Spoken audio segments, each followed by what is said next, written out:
위성 영상으로 사우디아라비아를 내려다보면 한 가지 사실이 분명해진다.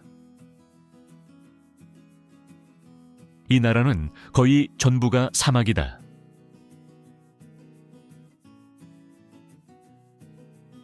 국토의 95% 이상이 모래와 안반으로 이루어져 있으며 연중 내내 흐르는 강은 단 하나도 존재하지 않는다.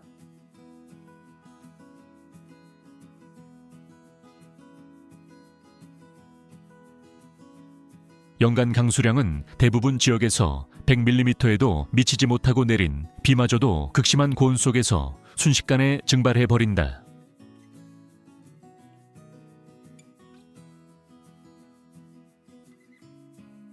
여름철 사막의 기온은 섭씨 50도를 넘나든다. 이런 환경에서는 토양이 수분을 저장할 수 없고 자연적인 식생은 거의 불가능하다.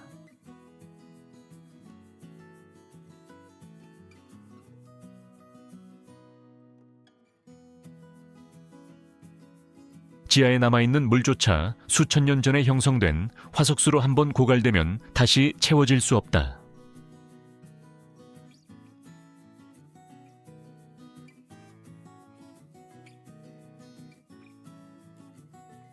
자연 조건만 놓고 본다면 사우디아라비아는 인간이 대규모로 정착하기 가장 어려운 땅 중 하나다. 그러나 오늘날 이 나라에는 수천만 명의 인구가 살고 있다. 리야드, 제다, 담맘과 같은 대도시는 사막 한가운데에서 계속 성장하고 있으며 산업과 일상생활은 끊임없이 물을 소비한다.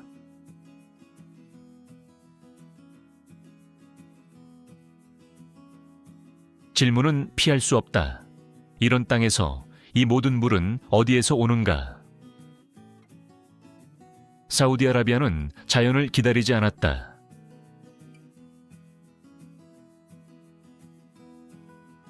이 나라는 비를 기대하는 대신 바다를 바라보았다.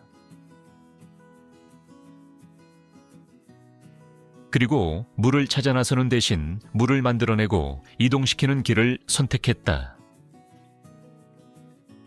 해안에서 생산된 물은 수백 수천 킬로미터를 이동해 사막 깊숙한 곳까지 전달된다.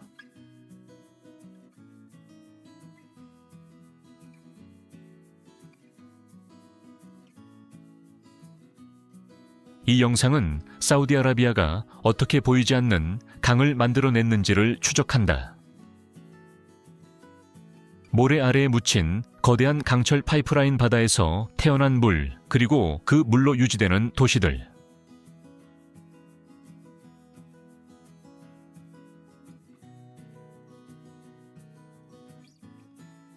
이것은 자연의 선물이 아닌 인간이 설계한 생존 시스템에 관한 이야기다. 아라비아 반도의 중심에 위치한 사우디아라비아는 지구상에서도 가장 가혹한 자연 조건을 가진 지역 중 하나다. 이곳의 사막은 단순히 비가 적은 땅이 아니다. 그것은 물이 존재할 수 없는 조건이 구조적으로 고정된 공간이다. 사우디아라비아 대부분 지역의 연평균 강수량은 50에서 100mm 수준에 불과하다. 비가 내리더라도 짧은 시간에 집중적으로 쏟아지며 토양이 흡수하기도 전에 증발하거나 지표를 따라 흘러 사라진다.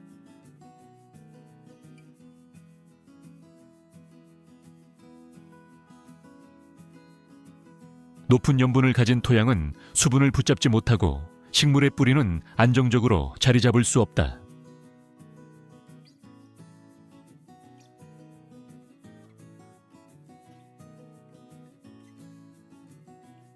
기온은 또 다른 문제다.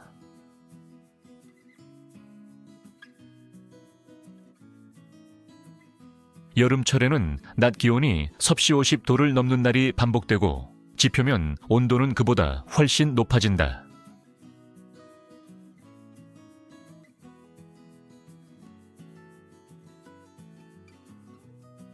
이 온도에서는 물이 노출되는 즉시 기체로 변하며 저수지나 호수는 유지될 수 없다.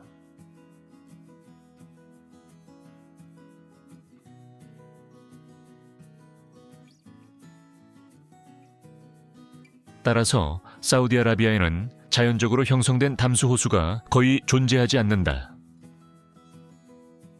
지하수 역시 근본적인 해결책이 되지 못했다.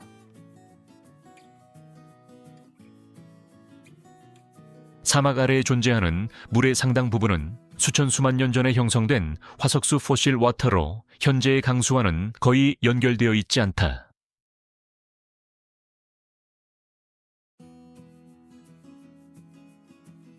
이는 사용하면 할수록 줄어들 뿐 자연적으로 회복되지 않는 자원이다. 이러한 조건 속에서 자연에 의존한 수자원 전략은 처음부터 한계를 가질 수밖에 없었다. 사우디아라비아는 선택해야 했다. 물이 없는 땅에 맞춰 삶의 규모를 줄일 것인가, 아니면 자연의 조건을 전제로 한 완전히 새로운 시스템을 설계할 것인가. 이 질문은 단순한 환경 문제가 아니었다. 그것은 국가의 존재 방식 자체를 결정하는 선택이었다. 사우디아라비아에서 물은 단순한 생활 자원이 아니다. 그것은 국가의 존속과 직결된 생존 조건이다. 인구가 증가하고 도시가 팽창하면서 물에 대한 수요는 기하급수적으로 늘어났다. 리야드 제다 함맘과 같은 대도시는 매일 수백만 세제곱미터의 물을 필요로 하며 산업과 에너지 생산 역시 안정적인 수자원을 전제로 움직인다.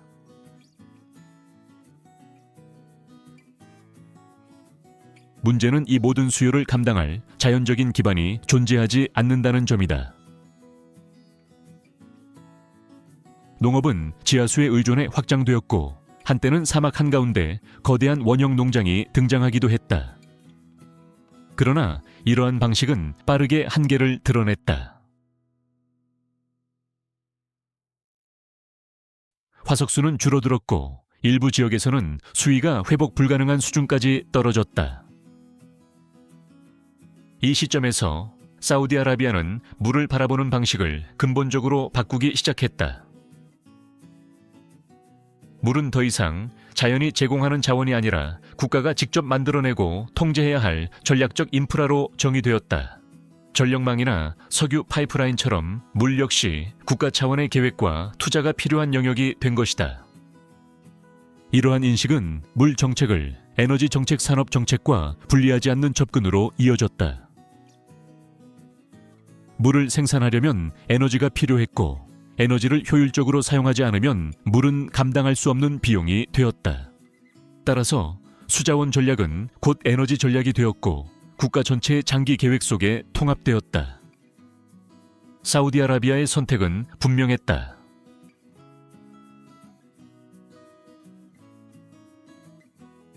자연 조건에 맞춰 국가의 규모를 제한하는 대신 기술과 인프라를 통해 자연의 한계를 넘어서는 길을 택한 것이다. 이 결정은 이후 세계에서 가장 극단적이고도 거대한 수자원 시스템으로 이어지게 된다.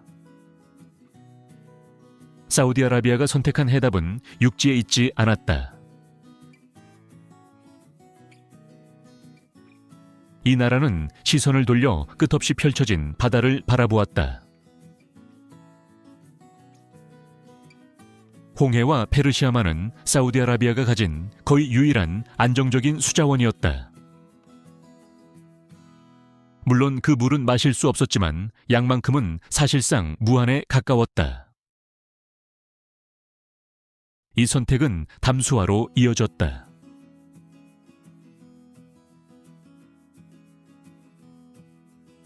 사우디아라비아는 1970년대부터 바닷물을 식수로 전환하는 기술에 대규모 투자를 시작했다.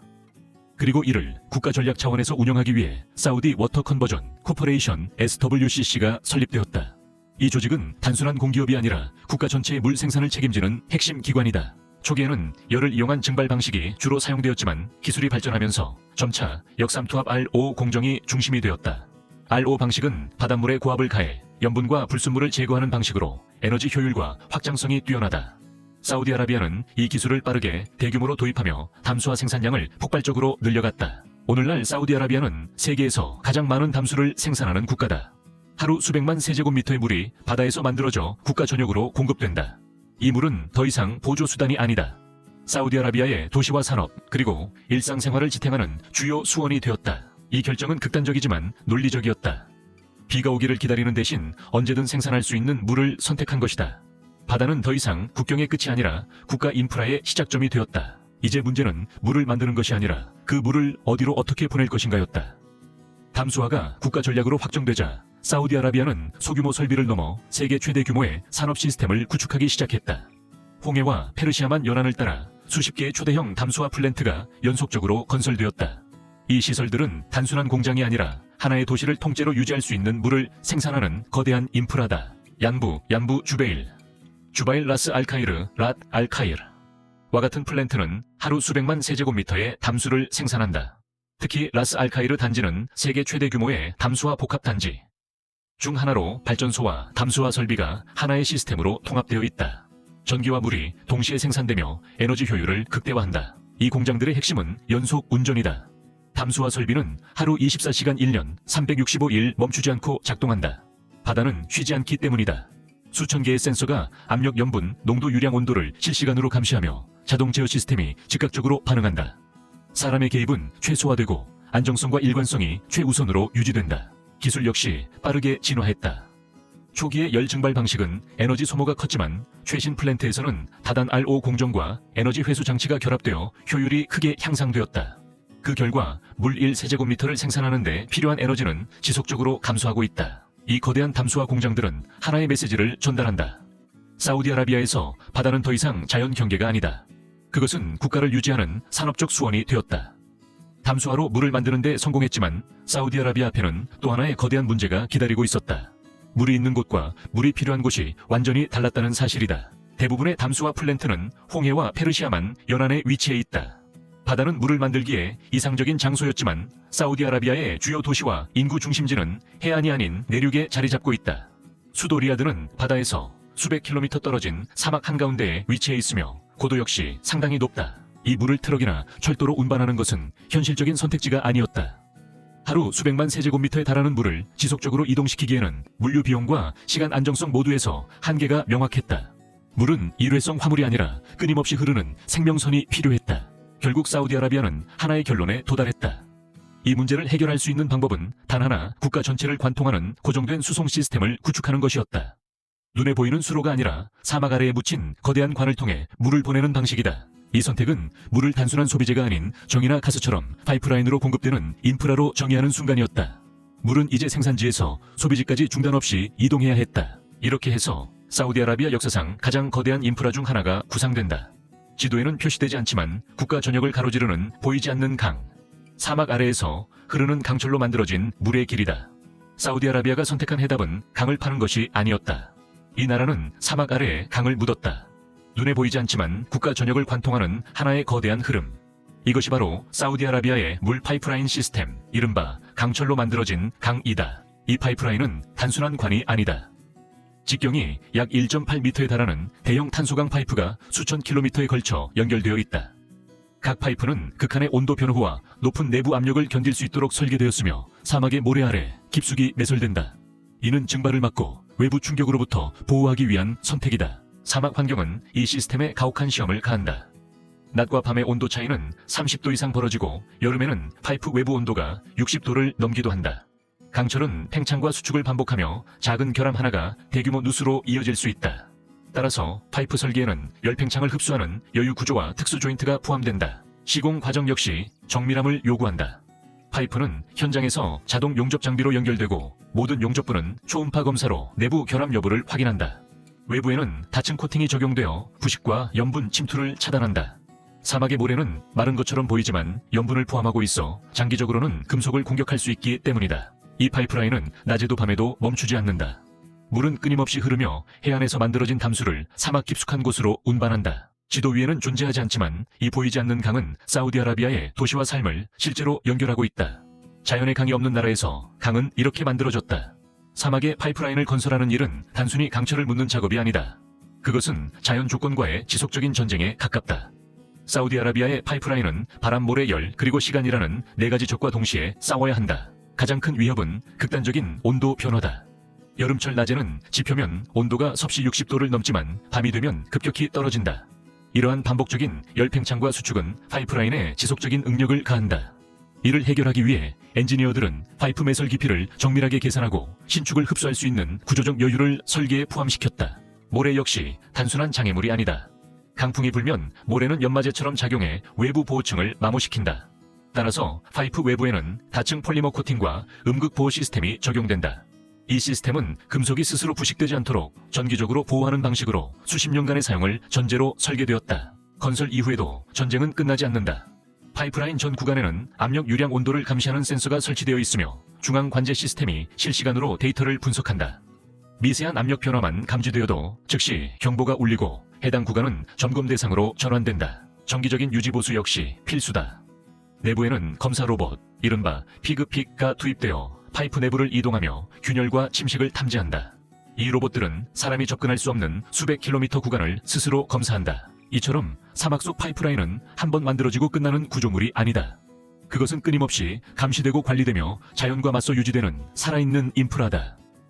사막 아래에 묻힌 강철 파이프라인이 몸체라면 그 흐름을 유지하는 것은 펌프 스테이션이다. 이 시설들은 보이지 않는 강의 심장 역할을 하며 수백 킬로미터에 걸친 물의 이동을 가능하게 만든다.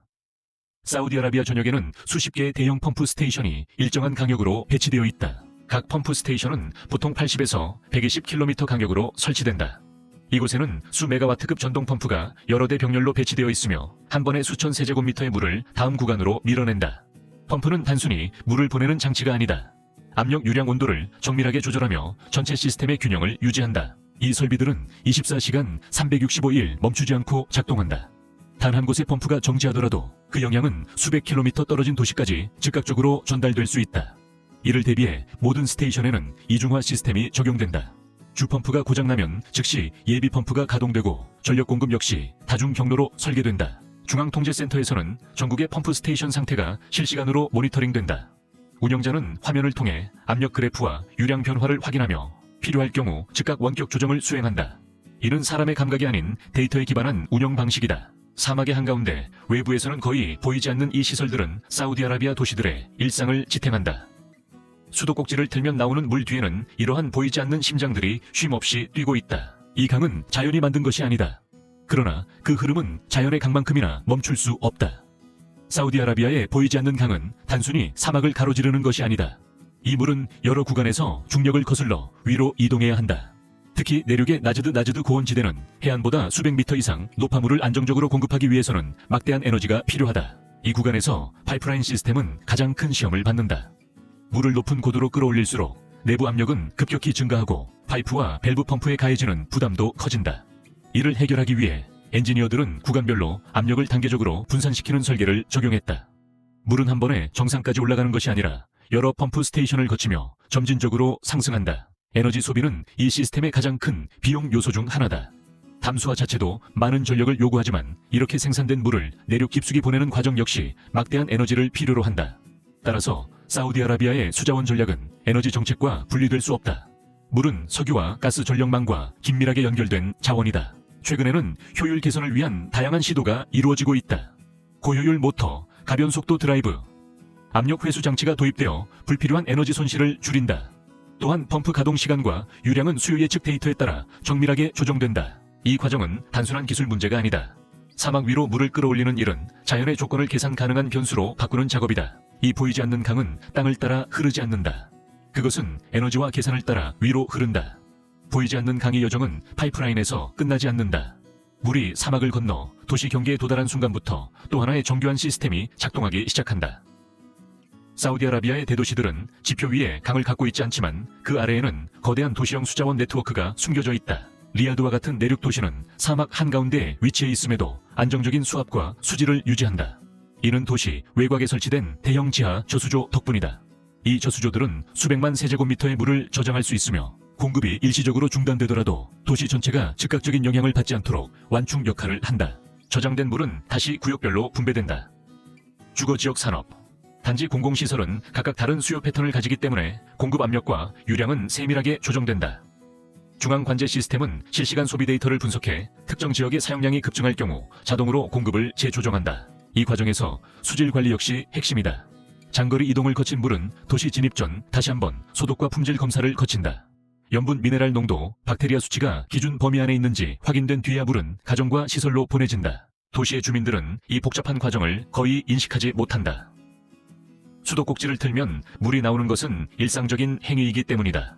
그러나 이 평범한 일상 뒤에는 사막과 바다를 연결하는 거대한 인프라가 끊임없이 작동하고 있다. 사우디아라비아의 도시는 강 위에 세워지지 않았다. 그 대신 강이 도시 아래를 흐른다. 사우디아라비아에서 물은 쉽게 구할 수 있는 것처럼 보인다.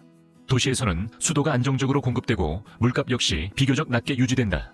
그러나 이 가격은 물의 실제 비용을 반영하지 않는다. 사막 한가운데까지 물을 보내기 위해 지불되는 진짜 비용은 대부분 국가가 부담하고 있기 때문이다. 담수화된 물 1세제곱미터를 생산하는 데에는 평균 약 $5의 비용이 든다.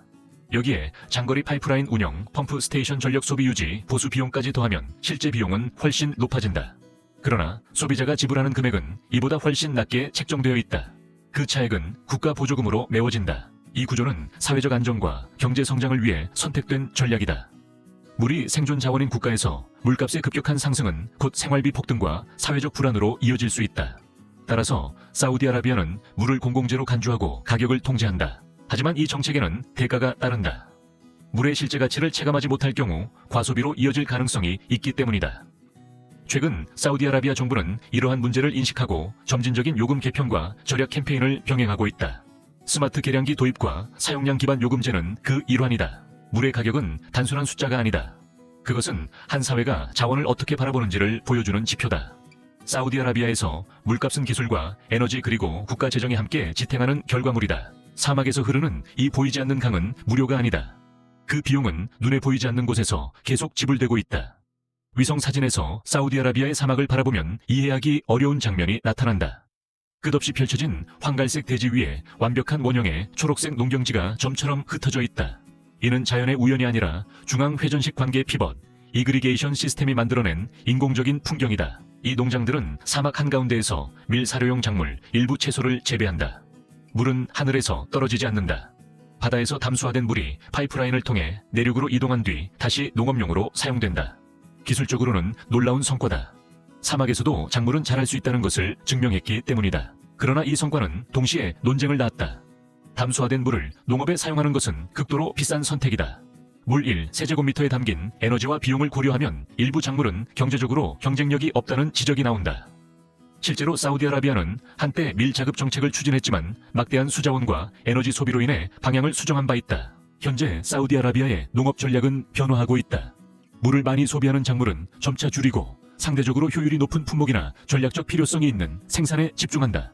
동시에 해외 농업 투자와 식량 수입을 병행해 물 부담을 국내에만 집중시키지 않는 방향으로 전환하고 있다. 사막의 초록원들은 질문을 던진다.